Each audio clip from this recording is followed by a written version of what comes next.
At one point, there was more fund managers in the UK called Dave than there were female fund managers. Yet nowhere to lie. Shut up. More Daves than women. Seriously, I did not grow up thinking that investing was for me. I thought, as you say, it was either for the super wealthy or maybe those that could handle like loads of numbers moving on screens all in one go. In a nutshell, what is life insurance and how does it work, Zoe? Fact or fable? Women are worse at finances than men. Big fable that women generally don't take such spontaneous decisions. It's an amazing thing that can be there and really help those closest to you if the worst happens. Exactly that.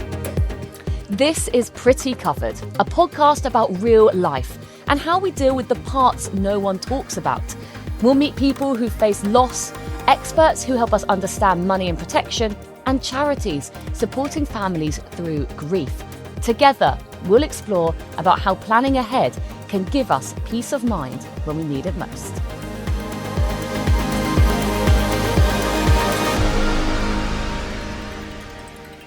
Welcome to Pretty Covered, the show where we talk about the things in life that didn't go to plan. I'm your host, broadcaster Jess Silva, and today's amazing guest is Zoë Burt, qualified financial advisor, educator, and co-founder of Financial Freedom Coaching.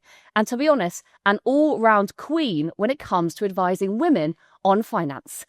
Zoë, welcome to Pretty Covered. Thank you. It's great to be here. So nice to have you. And we have got so much to talk about today. We do. But I want to start off. Finances. How did you get started in this world? Yeah, it's a great question, and it's been a bit of a squiggly line to get me to where I am today because I actually studied languages at university. I was not some sort of mathematician, sat there with all my calculators and numbers, but actually I had a real passion for economics. So what a lot of the things I focused on were kind of growing to be Latin American economics, and I thought maybe I'll be a financial journalist or something. But where did that come from? Where did your passion for numbers and the economy come from? Yeah, well, so both of my parents are actually economics teachers. Oh, so there we go. We'll owe it to them for setting me up with that passion. And then when I graduated, I moved out to Milan to train as a financial advisor. And here I am today. Gosh. And I gave a very brief intro to you, but in your own words, like, what do you do at the moment? Yeah, so I do a lot of things which I absolutely love, but I'd say that my main goal of all of it is to just improve financial literacy, to make it seem easy, whether it's through education, whether it's through coaching, whether it's through content. There's loads of different ways to reach people, and I try and do a little bit of all of them. And financial literacy, maybe for those who aren't familiar with the term, almost like helping women with the basics of finance and getting their money and everything in order. Is that right? Yeah, absolutely. I think it can mean different things for everybody because inevitably people have different understandings and knowledge level when it comes to their finances as well. So for some people, it will mean just getting their finances and budget in order. But for others, it will mean starting investing, thinking about their pension, for example, taking a look at what that means as well. You are, a relatively young woman who is really passionate about finances, which has typically been a very male-dominated industry, right? Certainly has. Yeah. And you trained as a financial advisor, you say, in Milan, which sounds very exotic, to be honest. Yeah. How did you find that going into that as a woman? Oh, it was such an eye-opener. I don't know about you, but I feel like I certainly brought up, went to school feeling very, very lucky, but never really considering that I was necessarily a woman and therefore slightly different to men. Sounds obvious, of course, but, I've got a brother. I thought we had totally equal opportunities. But actually, when we look at pay gaps, wealth gaps, pension gaps, the stats would suggest otherwise.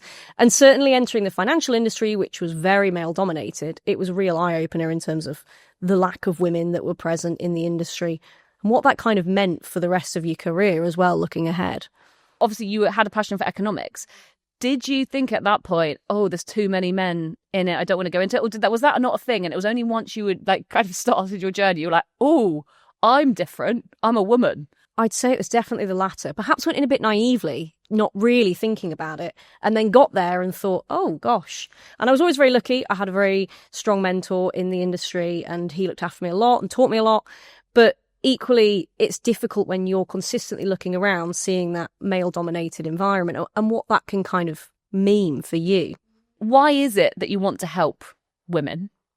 Yeah, so I think a lot of it comes down to those gaps that I just mentioned, the pay gaps, the wealth gaps and the pension gaps that women face, and quite how gaping some of them are. I mean, some of the latest stats, for example, on pensions suggest that women still today retire with almost 50% less in their pensions than men, which is insane. That's outrageous. It's outrageous that we're in 2025 and that's still the case, right? So there's all sorts of reasons for it. Traditionally, women take time out of work, for example, if they take maternity leaves or they become carers. But also, if we look at pay gaps, for example, they do earn less, so less goes into their pension. But some of it also comes from that knowledge, because with pensions, for example, they might have opted out. They might not have necessarily understood the investing side of things. So the movement isn't quite as big. The growth might not be as strong as what we see within other ones. There's loads of things that feed into it. But as I say, that in itself is enough to get me riled up to try and make a change. Definitely. And right, you've already mentioned a couple of things today, like pensions, investing, and I think there's four big things we want to talk about today. First of all, we want to talk about savings, then we want to talk about investing, then we want to talk about pensions and insurance. Those are kind of like four big hitters in the finance world, would you say? Yeah, let's do it all in one go, right? Exactly. Okay. Say, you can put away £50 a month. What would you recommend people do at that point? If they've got £50 a month, what should they do with it? So normally when we're thinking about savings, one of the first goals is to build up some sort of emergency fund. And this is just a fund that you're having sat there, normally in cash, so not necessarily in coins and in notes in your piggy bank, but accessible within a bank account. Yeah. And it's there for the rainy days. It's for the things that life is going to throw at us that we just don't know around the corner. Normally what we say is you need around 3 to 6 months of expenses in that emergency fund. So it differs slightly from person to person. If you've got dependents, for example, you might need a little bit more. If you're self-employed, you often need a bit more than if you're employed, for example. But you get the idea. So if you're putting away £50 a month, normally the first goal would be to build up that emergency. Okay. So say I've got my emergency fund, which is going to look different for everyone. It might be a few thousand. It might be a few hundred. Like, it really depends. Exactly. Yeah. So that's locked away in a little bank account. Okay. Now I've got a little bit extra. What happens then? What should we do? So then we start to have a think about, okay, so what are the next goals? If you've got some short-term goals, if you're thinking about, let's say, a big holiday even, or if you're thinking about, for example, buying a property, then it might, again, go into some sort of cash-based account. You might be thinking about rates, so how much interest you're getting on them, and how long you're putting it away for. After that, you might then start to think to longer-term goals as well, things like investing, which I know we're going to come on to. Do you think women are generally good savers? I really think they are. So there's loads of studies out there that suggest that the media likes to portray the fact that women are splurgers. Often you see all these headlines with handbags, shoes and whatever else, whereby women are portrayed as these slightly irresponsible individuals when it comes to money. I actually think women are very good at saving because they often have bigger goals in mind. They often have dependents or other pulls that really make them actually put a bit of money aside. But that's just my opinion. Is it fair to say that maybe we think, as women, we think further ahead? And we think, Yeah, I definitely think so. And it's certainly something that I think stands women in good stead when it comes to financial planning, because we do tend to think a little bit beyond tomorrow or next week, for example, which is really key. Should our current account, I'm going to get quite specific with some questions here, like everyday questions, right? I've had the same bank account since I was 16. I first deposited some money, here we go, for when I did my GCSEs. Yeah. And it had started because my brother was not particularly academic and my mum had to bribe him into doing well in his GCSE. So I think he got like £20 if he got an A or something. Okay.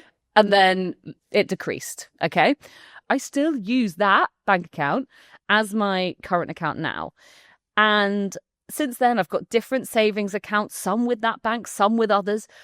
What are we looking for when we're putting a little bit of money away? Yeah, so it really depends what works for you. And the rates at different banks change almost daily. So if you're looking at getting a new one, you'll want to go onto comparison websites and have a little checkup to see what the current rates are at. And try and use a few as well, because some of them have different systems whereby they get paid, for example, by the bank. So whilst it will present facts, it might not necessarily be presented in a way that you get access to all the information out there.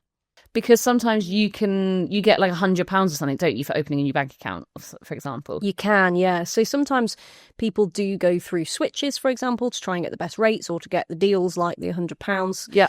For some people, that is just too much admin. And over the long run, when you look at interest rates, they often balance out across the banks. So, for example, you've had the same one since you were 16. It's not necessarily a bad thing. But if you are looking at putting a specific amount of money aside, and you're like, I want this to be there for X amount of time, then it probably is at that point a wise idea to have a little look around to try and find whatever the best rate is that you can get. Can we touch on ISAs? Yeah, of course. What does ISA stand for? Yeah. So ISA stands for Individual Savings Account. Oh, I know. Yeah, okay, great. Okay. They're quite unique to the UK. We're quite lucky that we have them because they don't really exist like this in many other countries. But they're basically an account where you can put cash, you can put stocks and shares, and anything that you get in that, so whether it's interest, whether it's dividends on stocks and shares, whether it's growth, is all tax-free. And you can put up to £20,000 a year into the ISA as long as you're a UK resident and taxpayer. Okay. And anyone can get an ISA? Yeah, pretty much within reason. Okay, yeah, you do. Not everyone. Not quite everyone, but yeah, pretty much. Okay. And you'd recommend an ISA, would you?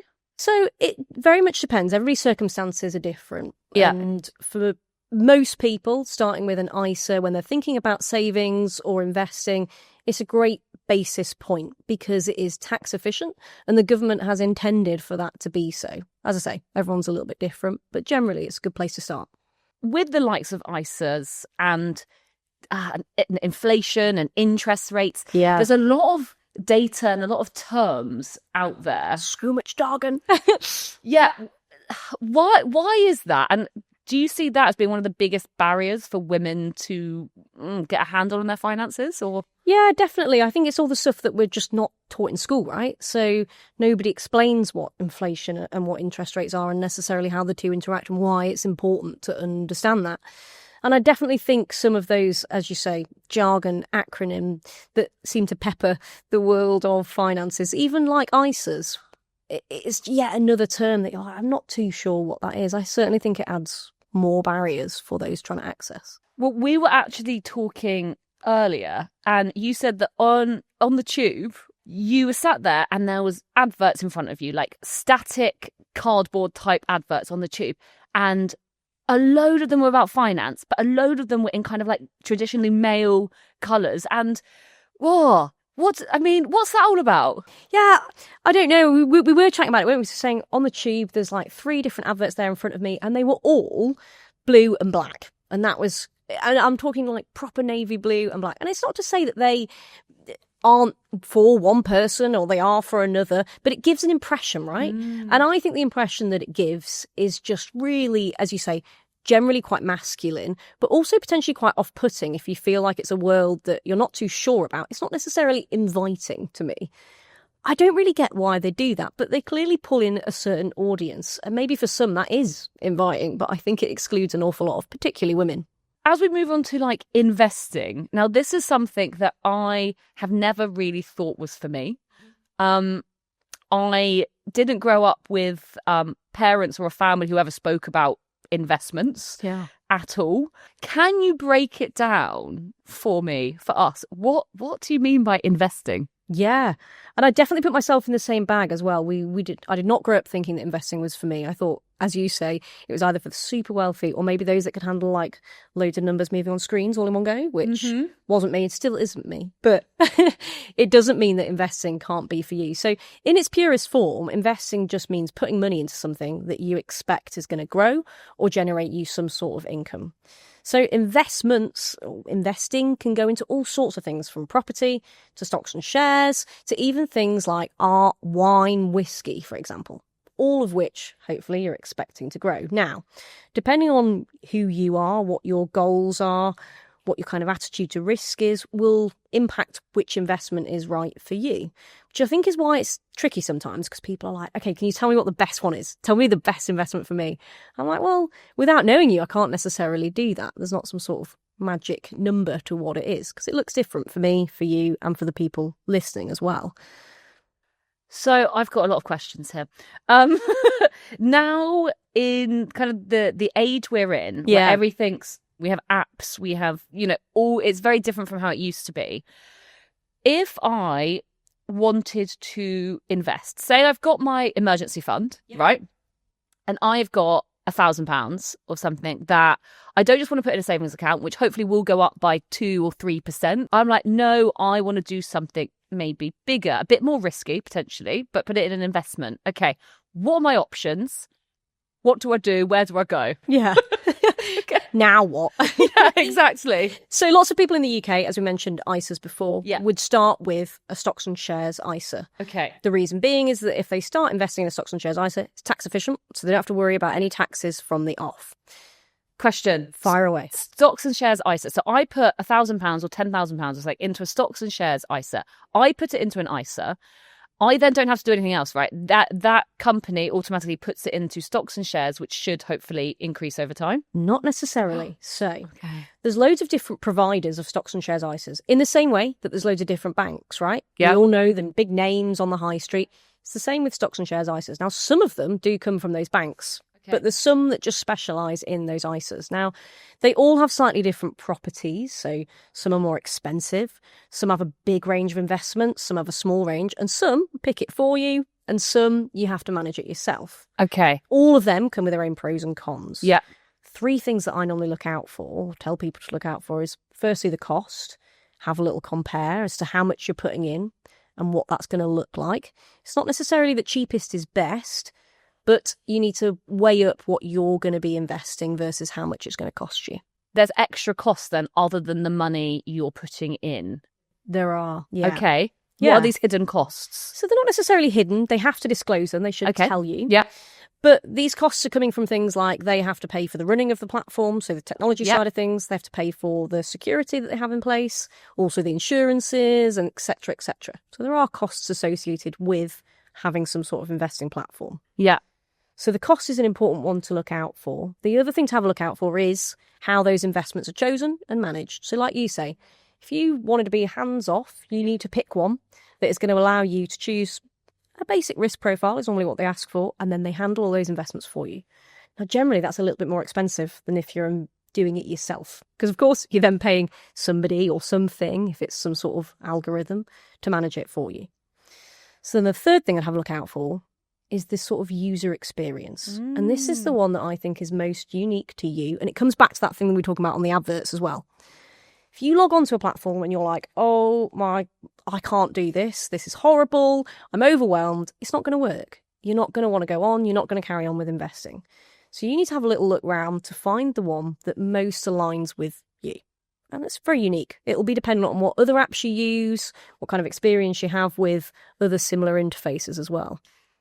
This is really helpful. And I just want to clarify, all of like these investments, it's all basically on a platform then. It's all on an app. So it is all digital. So you basically upload your money in some sense, and then you try and disperse it through this platform. Yeah, exactly like that. Yeah. So kind of in the same way that if you think of online banking now, most of us don't go into the branches anymore. So yeah, it's there on an app. You've moved your money into it, and that's how we look at it. It's the same with your investments. How often would you recommend women logging on, checking it?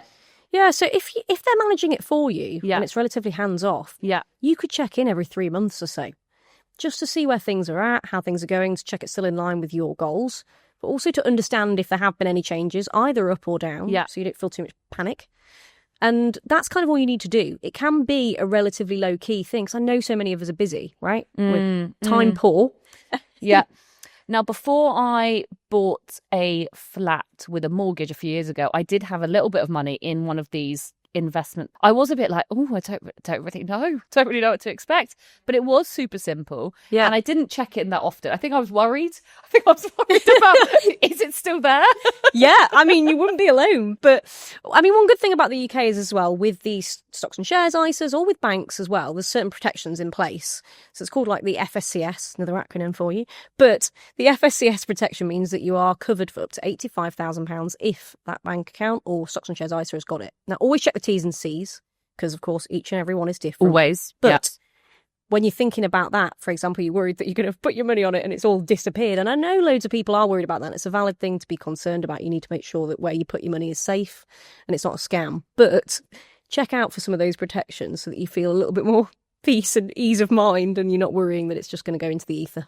Oh, yeah. No, that is good. And also people can talk to the likes of yourselves, right? For like advice on this area. And you do that like day to day? Yeah, so you can speak to either an advisor who can give you specific tailored financial advice to your situation, or indeed you can speak to other financial coaches who can give you more guidance into whatever it is. And there's loads of information out there as well. Loads of it is reputable. I, always check again. But there is basic information online that helps you through the steps of, for example, opening an ISA and what that looks like. Are there any online platforms or investments that you'd recommend using? No, so because everyone's situation is different, it's really difficult to say. Yeah. Because everybody listening to this podcast today, the best platform for them, the best investment will be different. And that's kind of the beauty of it, but it's also the difficult bit. Okay. One thing I do want to talk to you about, and that's becoming bigger and bigger and more people are becoming more conscious of, is sustainable investing. Yeah. Now, I think this term is a little bit like people don't necessarily get it. But I'm extremely passionate about sustainability. And for me, it means that I know that the amount of money, no matter how small it is that I'm investing, say it's just like £100, I want to make sure that's not going to, from my point of view, something that's like damaging the environment or to damaging the planet or something to a cause that I don't believe in. Yeah. Sustainable investing, as you say, it is something that people are ever more aware of, and particularly women as well. Yeah. Stats show that it is really important for women. But to me, it's kind of a sliding scale because there is sustainable impact investing where you're purely investing for the hope that it is doing something better to the world rather than any kind of potential growth. And then there is all the way down to kind of, I prefer that it wasn't contributing to polluting the world, but I'm not too bothered about what else it does. And so there's loads of contradictions and dilemmas that you face within sustainable investing. So if you're thinking about it, prepare for that as a starting point. So it's a bit complex, basically. It's definitely complex, yeah. And it's not necessarily that even the financial side is complex, but it does throw into your mind loads of questions and dilemmas as well about, well, okay, so if they are good on a environmental level but terrible on a social level and corporate governance, does that mean I want to put my money into them or not? You know? There's a lot of questions that you're asking yourself and kind of like wider, instead of just being like, I want to put my money somewhere safe and hopefully make a profit. But would you say that women, you touched on it, but are women more likely to invest sustainably than men? Yeah, so studies suggest so, yes. And studies also suggest that actually women are happy in some cases to sacrifice returns in exchange for the knowledge that it has gone somewhere that they feel is making the world a better place. Yeah. It's not always the case. And it might be that a small part of your portfolio goes into something that you're like, great, this is doing better for the world. And the rest of it is doing something a little bit different, growing, and doesn't have such a sustainable focus, if that makes sense. Definitely. So I actually want to talk to you about my own situation here, because I feel like some other people, we've all got different financial ways we do things, and you can tell me if you are horrified by what my setup, or if you're like, that's okay. I get income from jobs every month, and he gets a salary every month. Now we get those bits of money we have into our own bank accounts, okay? But every month, on the same day, we transfer a certain amount into a joint account together. Brilliant. And then our living costs, our house bills, food, meals out, all comes out of that central pot, okay? Got you. Then, separately, we have our own little safety savings pot, we call it. We have the same amount in that, just in my high school bank account, It's back again. It's back. It's always there, trusty, with me to the end. And then we have a joint savings account with what we would call like an environmentally friendly bank. Okay. Where if we've got some extra money, say, I don't know, we've been given a gift, or we get a tax rebate. Yep. Those are great. They're nice. Yeah. And then we put, a bigger chunk of money into an environmentally friendly bank, which then we use to pay for, I don't know, house disasters. Yeah. Or a holiday or something else. Okay. And then then the last piece of the puzzle is that, well, we put most of our money into a house. Okay. So our savings are actually very limited. And I want to talk to you more about that in a second. But I have a little bit in premium bonds as well. Yeah. Can we talk about premium bonds in a second? Absolutely, yeah. And he has a little bit in some stocks and shares. Okay. Right. So that's a bit of a spread. What do we talk about first? Can we talk about premium bonds? Yeah, let's do premium bonds first. Everybody seems to have had some premium bonds, normally given to them by a grandparent. Honestly, absolutely everybody. That's how they started. Oh, I've got one of them. They go. Yeah, so premium bonds, I wish they hadn't called it this because it's almost a deceptive name, because bonds are actually something different entirely to premium bonds. But premium bonds are basically a lottery run by our government. I love it, personally. I'm quite excited by the prospect every month. Fun, engaging, because you get to check in and see if you've won anything. But you can store up to £50,000 into your premium bonds. Yeah. And any winnings tax-free. Yeah. So usually what they'd be most useful for is shorter term savings, because as you know, you check in every month, but there's no guarantee that you win anything. Yeah. They do tell you reliably that 2 people a month win $1 million, but I personally have never known those people. So I have never known. I'm sure they're out there. No, I get maybe £25 a month and I get a little email saying, you've won. It's, oh my gosh, they do this thing. You get the email saying you've won, but then it doesn't tell you how much you've won until you log on. So it could be £25 or it could be $1 million, and you're there putting in your details like, my life is about to change. I've got £25. Yeah. Damn it. So, because, and you can't guarantee that some unlucky individuals will get nothing because it is a lottery. So, because you don't get anything necessarily from premium bonds, they're generally seen as better for shorter terms. So often, like, self-employed people use them to keep their tax money in a medium term, if you like, because sometimes you don't pay your tax bill for almost 18 months. Yeah. So if you're setting money aside, it can be like a useful way to store it outside of your bank account so you don't spend it accidentally. But there's also potential that you could get a little bit of a boost on it. But in the long run, because it's not guaranteed, of course, nothing's guaranteed, but because you don't know what you're going to get, it is a lottery. Yeah. It doesn't necessarily outweigh the benefits of things like investing, where generally we've seen over the long run they can grow more. But for small amounts or medium amounts, you say it's all right, but long term, generally you're more likely to get, in the longer term, more growth elsewhere. I love talking about premium bonds. Yes, that's premium bonds. I'm never going to give mine up because you never know. You can hold on to them for nostalgia's terms. But if you're thinking about the rest of the picture, because you said your husband's got some stocks. Yes. He's got some investments. And then you've got a bit of a joint savings account as well. Yes. I also personally love having a joint account, and I want to come having a joint account and then spending basically everything from there. Yeah. Because it feels like everything's half price. But no, I really enjoy it. And then we have a joint savings account. What is your view on like joint savings accounts? Yeah, so I think your system is a lovely way to do it, because it sounds like you both have some of your own money as well that you get paid into your separate bank accounts, and you still have some level of shared jointness as well, which I think is important when you're paying things like bills, food and house, because how do you make that equal if, one of you's nip into the shops more often than the other, for example? I think it's a quick, easy way for resentment to build up. Whereas if you're putting amounts that aren't necessarily equal, but one way that I like to look at it is potentially equitable to what you're earning. So let's say you're earning twice as much as him, then you put twice as much into the joint account, because that would then be what we'd see as fair, right? And you're both putting in similar amounts, but you've both got a bit of independence to spend on whatever it is that you want. I'm sure we've all got analogies, scenarios in which we've bought something that the other one thinks is a bit silly. He probably spends too much on, I don't know, tech, games, gadgets, whatever. I probably spend too much on clothes, makeup, whatever he doesn't want to spend on. But at least it's then separate and you've done what you want with your own money. Yeah. I spend too much money on expensive fruit. Yes. Niche. I like it. Can we touch on the house question, actually, before we move on to pensions? Because lots of people, they've got an aim to own a house, and likely it is they'll have a mortgage, right? Yeah.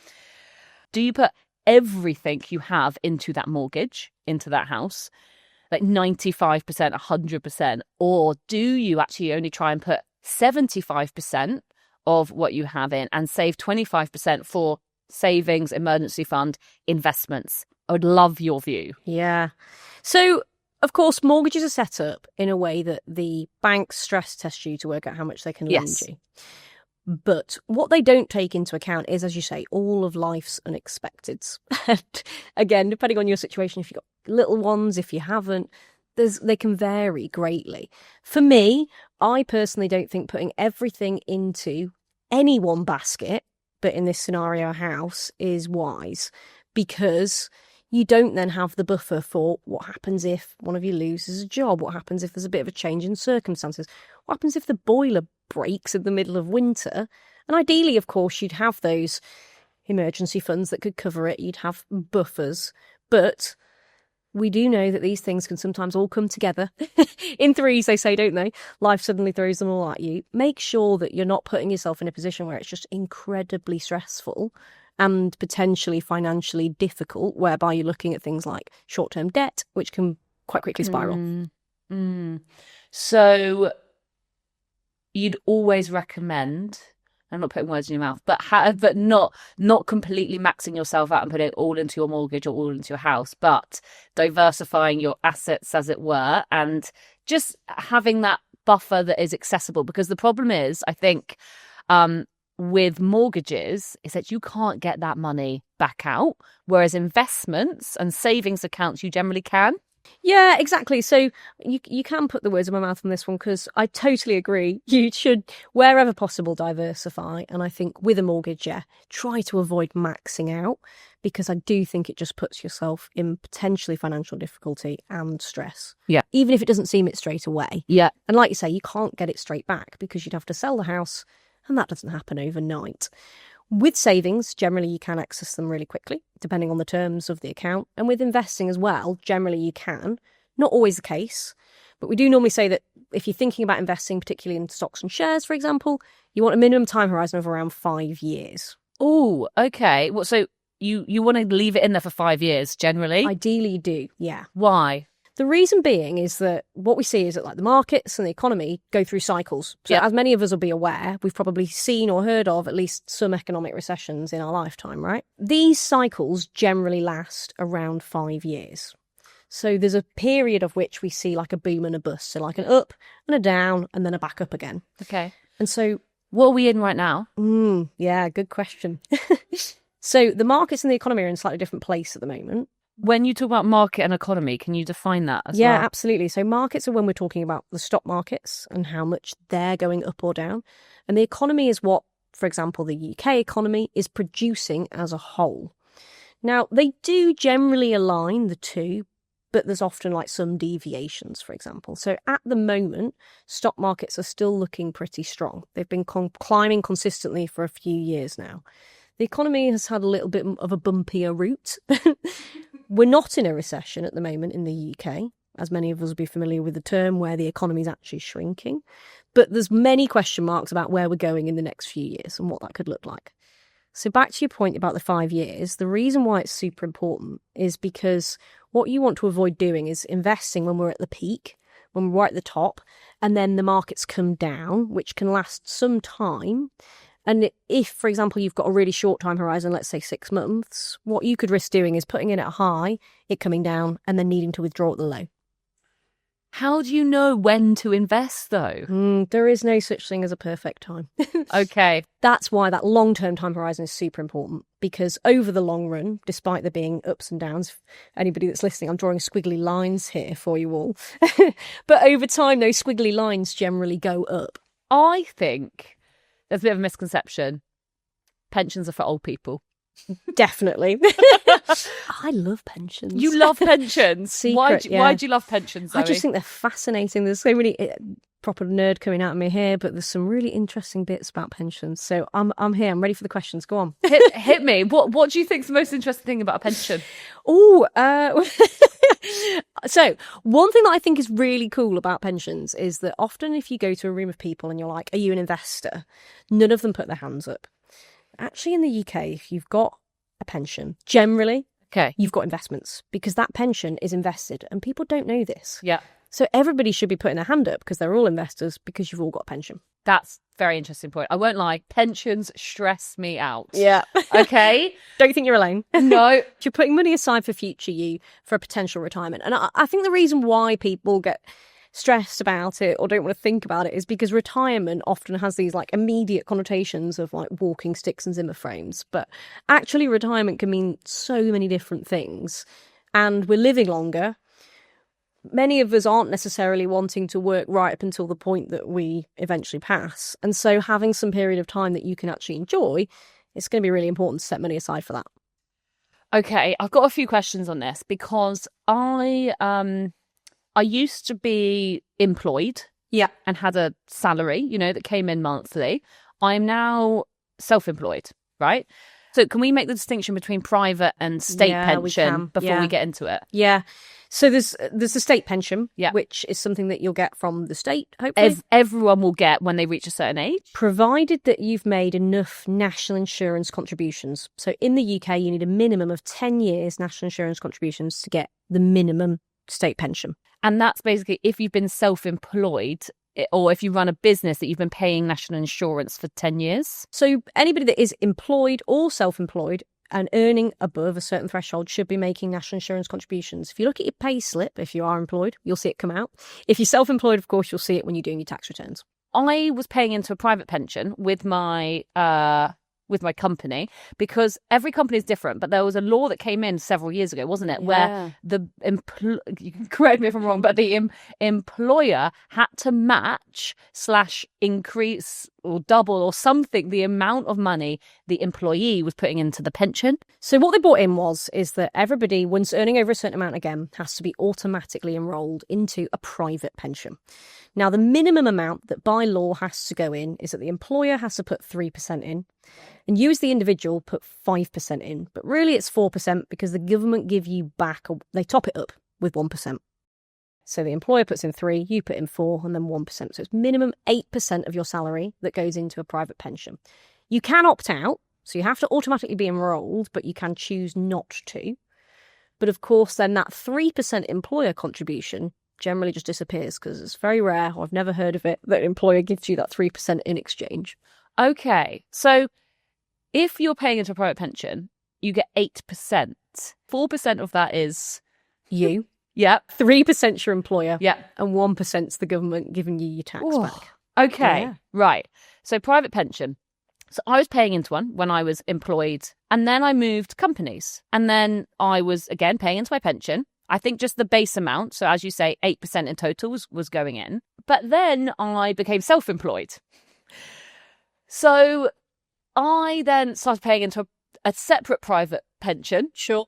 So that is 3 different pension situations going on. Yeah. Help me. So some people choose to combine them. How? Where they put it all into one place. How do we combine them? It could be done with various different pension providers. Often what you combine it into is called a SIP, another acronym, here we go, which stands for Self-Invested Personal Pension.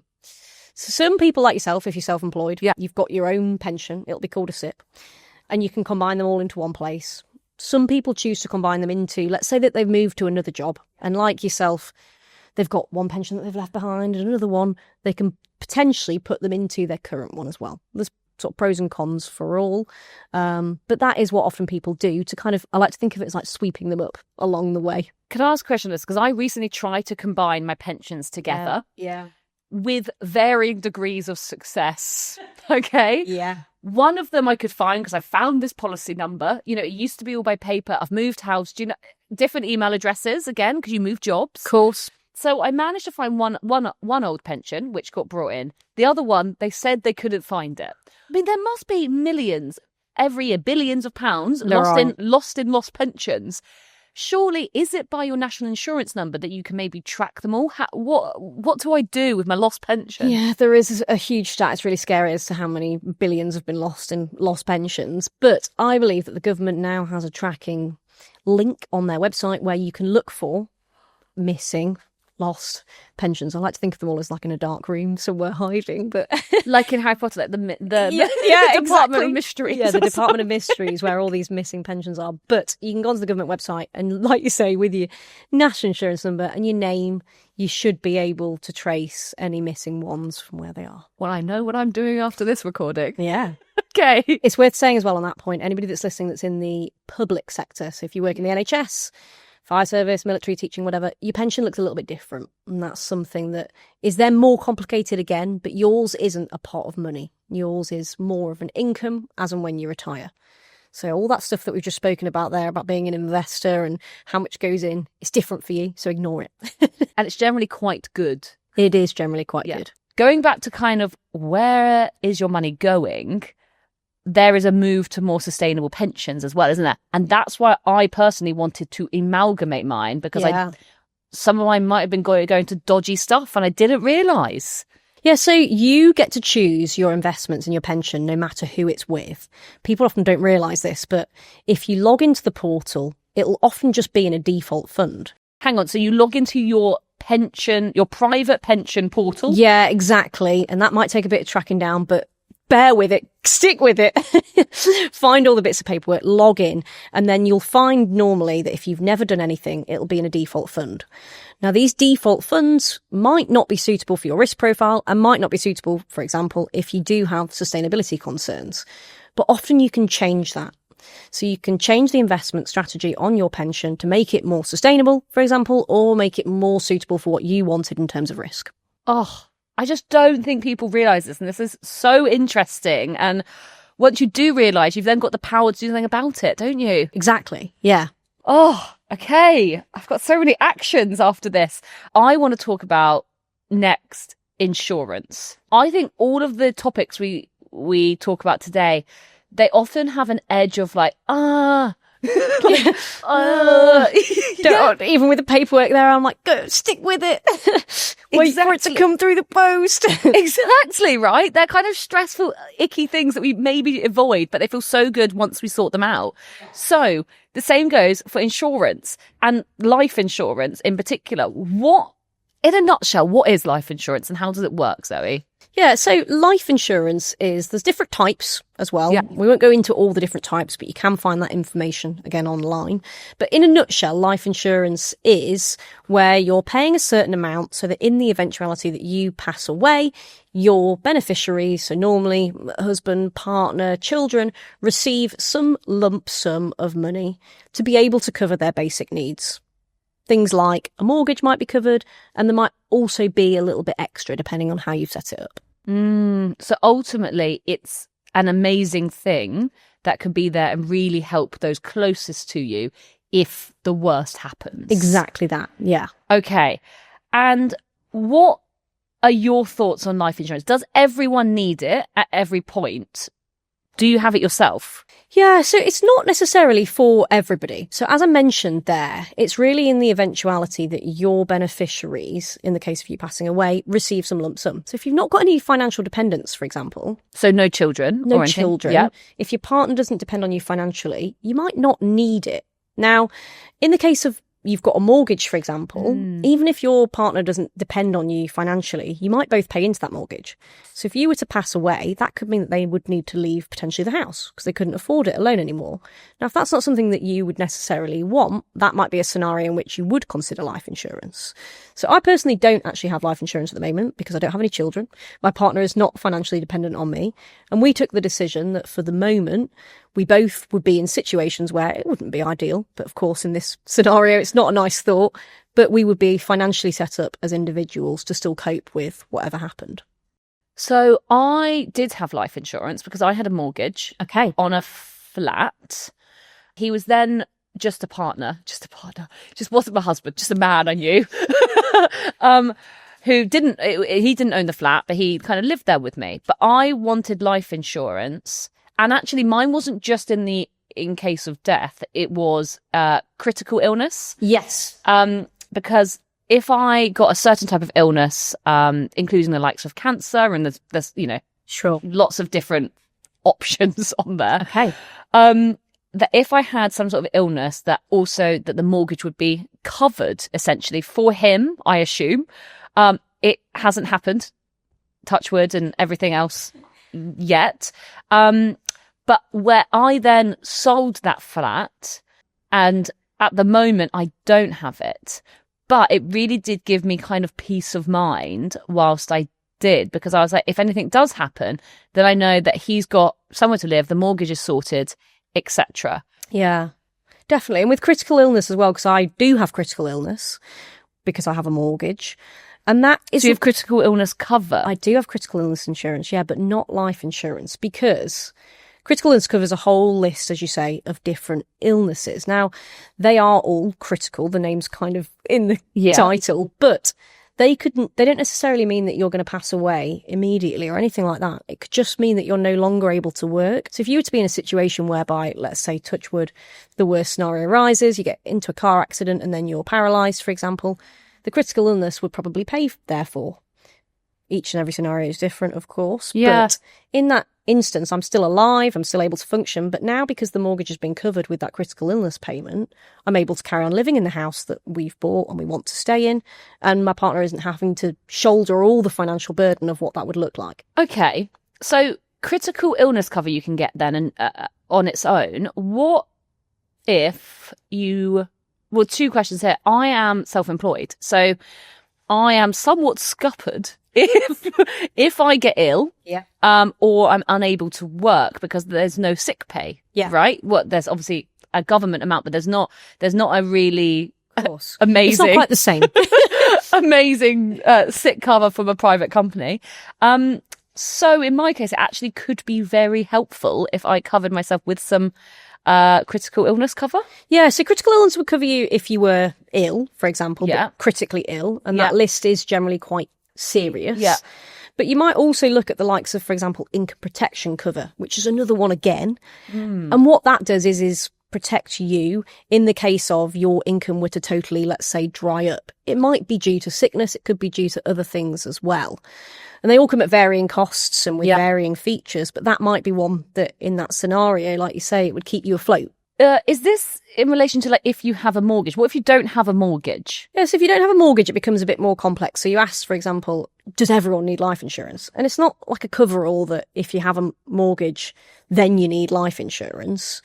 But if you're, for example, somebody who's got dependents, you've got little ones, and you're renting, and you, again, wouldn't necessarily want to move, or you want to make sure that they were still able to be financially sorted, if you're paying school fees maybe, or if you're paying other things for them, then life insurance might still be something that you consider to make sure that they were set up. Thank you, Zoe. I feel like I need you in my life, like, all the time. Financial wingwoman. Exactly. Is that your Instagram handle? No, it's not. Maybe we should make it one. Absolutely. Okay. So I want to ask you a couple more personal questions about you and what's happened in your experience. Okay. So have you had any big money mistakes? And what did it teach you? Oh, we all have, haven't we? Yes, go for it. Well, I'll start with my smallest, most recent one that I'm really kicking myself for, which is that I accidentally paid a £13 credit card fee for paying late. And it's so silly. It's because I had a phone that was dying, the storage ran out, ended up deleting loads of apps, deleted the credit card. It didn't delete it, I just didn't upload, when you have to refresh it. And so it became into a little status where it was no longer working. So I didn't get the notification, silly, and ended up paying a little fee because I hadn't paid it. How ridiculous. So what did that teach you, Zoe? So that taught me, firstly, be more organised. Yeah. Don't just rely upon the app notifications. Yeah. Secondly, keep your phone up to date. It's such an obvious one. It was like a little scenario where they all lined up, the stars lined up, if you like. But it was a small one. So you made that tiny mistake. Generally, £13 isn't something to worry about that much, but it really got you. It got me because it's also the principle, right? It's just the silliness that I felt as to having subjected myself to it. And as you say, £13 is by no stretch of the imagination the end of the world. but it's just the fact that I really didn't need to have paid that money. So, I mean, I have multiple bank accounts and different money, different places, you know, when you used to have to go abroad and have a different bank account, etc. Would you say, almost put a reminder maybe in your calendar for once a month to just check in on all of them, that they're all in credit or whatever else? Oh, it's there now. Yep. Exactly that. Set yourself up a little calendar reminder, or put it in the calendar that hangs in the kitchen, or whatever it is that you use, so that you know to do that. And I think avoid some of those silly errors that could, if it was left a few more months, it would have inevitably got more expensive as well. Okay, next question. We've spoken a lot about saving, investing, pensions, but how do you help balance being financially ambitious and doing such things whilst also still enjoying life? Yeah, because I'm a big believer in we can't be squirreling everything away and doing absolutely nothing today just in exchange for what a nicer future. Because whilst that is important, it is, as you say, important to enjoy life as well. So I think for me, it's just about some basic systems. Set yourself up with a manageable amount that goes aside to your future each and every month, and put that away straight away. And then have some bits that you're setting up for niceness and some for needs as well. Because we never really know what's going to happen in future. And if you're ever going to get to that point where you can spend it in the way that you want to. Exactly. So we need to have a balance, don't we? We definitely do. Yeah, 100%. Okay. What is something that you used to believe, Zoe, about money or finances that you've totally changed your mind about? Oh, that's a big question. I think for me, it would come back to when we were speaking about investing. And I really believed that investing was not for me. I didn't think it would be something that would fit into the profile of me, as we say. And I've definitely changed that opinion. It can be done with small amounts. You don't have to be mathsy. People often say, okay, do I need to know loads about numbers? You definitely don't. You can start relatively simply and easily. I mean, you've given me so many tips today. I can't wait to go sort out my critical illness and life insurance, my stocks and shares investments. I'm keeping my premium bonds though, obviously. Leave today with a huge long list of jobs that I've given you. Yeah, I feel inspired, empowered. I feel like Good. I've got this. I want to ask you, fact or fable? Okay. Now, there are so many misconceptions around life insurance out there, okay? I want us to try and set the record straight. So I'm going to ask you if something is a fact, i.e. true, or if it's a fable, i.e. somewhat nonsense. Great. Okay? Let's go. First of all, if you outlive your life insurance policy, you lose the money you put in. This is fable. So you get a lump sum of money, which you could argue also takes the money into account that you've put in, but it's not like they give you it back in, this is how much you've paid to us, and then here's the lump sum. So you do lose the money that you've put in, but you get considerably more in exchange. I know, and that's kind of the point of it, isn't Exactly, it? Yeah. Next one. Life insurance only pays out after you die. Now, that is, that's a fact in the most part, but we'll put that little caveat on. So life insurance, as we've said, covers you in the circumstances in which you pass away. However, if in some circumstances and under some policies you've got a terminal illness and you're able to prove this, it does sometimes pay out a little bit early. But of course, unfortunately, if you've got that terminal illness, you are going to die. Okay. Life insurance is only for old people. Now, this is definitely fable. That's the easiest one yet. Great. Life insurance is not only for old people. In fact, it's for anybody, as we've said today, that has those dependents or is in a situation that they want to set people up for if they were to pass away. So don't think it's only for old people. Fact or fable? Women are worse at finances than men. Big fable. And actually, big fable. Yeah, that was an obvious one. There's loads of studies out there, I can't believe I didn't get to this earlier, that show that women, retail investors, so the likes of you and I, are actually better when it comes to investing than men. There was a study done by the University of California, and there's loads of publications of it. And the reason is, and it ties into what we said earlier about women generally thinking ahead, is that what they see is that women generally don't take such spontaneous decisions. They think things through, and as a result, they outperform slightly. So, big fable. And isn't it also true that female hedge fund investors and managers outperform men? There's not actually enough. I personally have looked for studies, but there's not enough data. At one point, there was more fund managers in the UK called Dave than there were female fund managers. Yet nowhere to lie. Shut up. More Daves than women. Seriously. But so the pool is very, very small. And as a result, I don't think they can quite get enough data to prove either way. Fact or fable? Right. The price of your life insurance policy goes up every year like car insurance. Is this a fact or is it a fable? This is a fable because it's not like a car insurance policy. It doesn't go up each and every year. It stays generally at the same level if you get what is known as level insurance cover, which is what most people go for. There are some other types, so I'll say that it could go up if you get a different type, but the vast majority of people go for this level one. And generally, if you get this type of insurance when you're younger, healthier and fitter, it's generally cheaper than if you get it later in life when you're potentially not as young, fit and healthy. So if you get it when you're quite young, life insurance, then you'll pay quite a low amount for the rest of your life. Yeah, exactly. Fact or fable, life insurance is only if you're the breadwinner.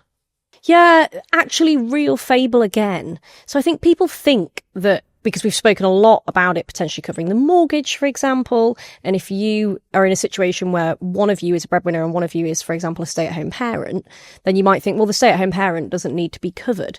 But actually, that stay-at-home parent probably does things like childcare. They might do things like cleaning, like running the house generally, which would all then need to be covered if that stay-at-home parent were to pass away.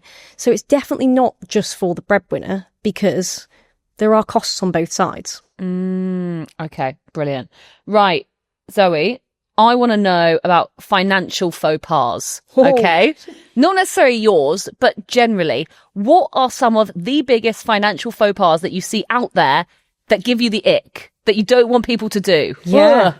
Well, I'm going to have to say the first one is have some buffer, have an emergency fund. I speak to people they get really into, let's say, investing and then they invest everything and it's all away and they don't have anything in the form of cash. But equally, sometimes I speak to people who just haven't thought about it and they haven't necessarily set anything aside for those emergencies. So that's my biggest faux pas is have something set aside. Have a buffer and then your life's less stressful overall, right? Yeah. Everybody seems to think that there's like you get to a certain point where you're like, okay, I know enough now to do this when it comes to their finances. They're like, oh, I'll just wait until I know enough. Or I need to do this before I know enough to do that. We're guilty of that. We're very guilty of it. And actually, firstly, women always, whenever I speak to them about this, when they say that to me, they always know more than they think. And secondly, it overlooks the fact that nobody knows it all, right? So even the people Nobody knows what they're doing the whole time. But even the people that work in finance, everybody has their own specialities, everybody has their own niches. There's not one oracle person out there that has all of the knowledge. Women, they know enough and they should start. Basically, yeah. Okay, got it. One more? One more. I think my last financial faux pas would be to totally bury your head in the sand and ignore everything. And I know why people do it. Don't get me wrong. It's that fear-inducing, that sick feeling of like, this is what's happening. I don't want to think about it. But totally burying your head in the sand means that things can generally only get worse. So try not to do that. Don't do it. Don't do it. Okay.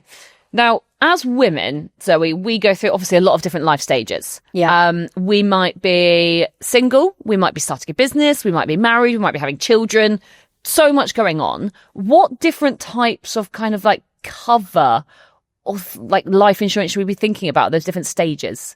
Yeah, so as you say, it's going to depend where you're at. If, for example, you're single and freelance, for example, you might be looking at something like income protection or maybe critical illness. If you're at the stage where you've got 2 little ones and you've bought a property, you might be looking at all of them, life insurance, critical illness and income protection, because they're all becoming ever more important.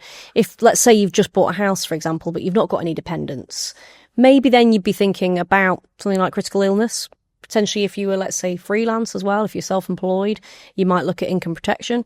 If you're in a job where it's really important that you still paid the mortgage even, you might want income protection nonetheless, because there's no guarantees with jobs. So depending on where you're at will depend which one's best for you, but it's always a combo. Yeah. No, this is so helpful. Thank you. Okay, so to wrap up all the amazing things we've spoken about today, I want your top tips, okay? I want a top tip across savings, investing, pensions and insurance, okay? So your top tip for women and savings. Top tip for women and savings is always that emergency fund. Get it set up, have your own. Great. Women and investing. Women and investing, you know enough, just get started. Love it. Women and pensions. It's definitely not going to be big enough, so do all that you can now. The sooner, the better. And I think log on, have a look where it's going. Yeah, log on, check in on it, look at your investments. And finally, top tip for women and insurance. Top tip for women insurance, it's not just for old people, it's not just for the breadwinners, it can be for you too. Oh, Zoë Burt, it's been an absolute pleasure having you on today. If anyone wants to follow you, which I highly recommend because you do such good education videos, and we just touched on it today, but on your Instagram, TikTok, social channels at Words on Wealth, you're all over it, aren't you? I try. Yeah. Also, just to say, Polly do policies across basically everything we've been talking about. So life insurance, critical illness and income protection, they can sort you out. So you don't really need to look any further. But thank you so much, Zoë, for joining us. It's been a pleasure talking all this through with you. I have got a list of things to go do to feel more covered and to feel more secure. So thank you so much for coming on Pretty Covered. Thank you so much for having me. Thank you so much for tuning in to Pretty Covered. If you enjoyed today's episode, don't forget to follow or subscribe wherever you listen to your podcasts. And if you've got a story you'd like to share, we would love to hear from you. Just check out the link in the show notes to get in touch. See you next time. Pretty Covered is a podcast brought to you by Polly, a trading style of Candid Insurance Services Limited, which is authorised and regulated by the Financial Conduct Authority. The content of this podcast is meant to be informational, and it should not be considered as financial advice. Terms and conditions may apply.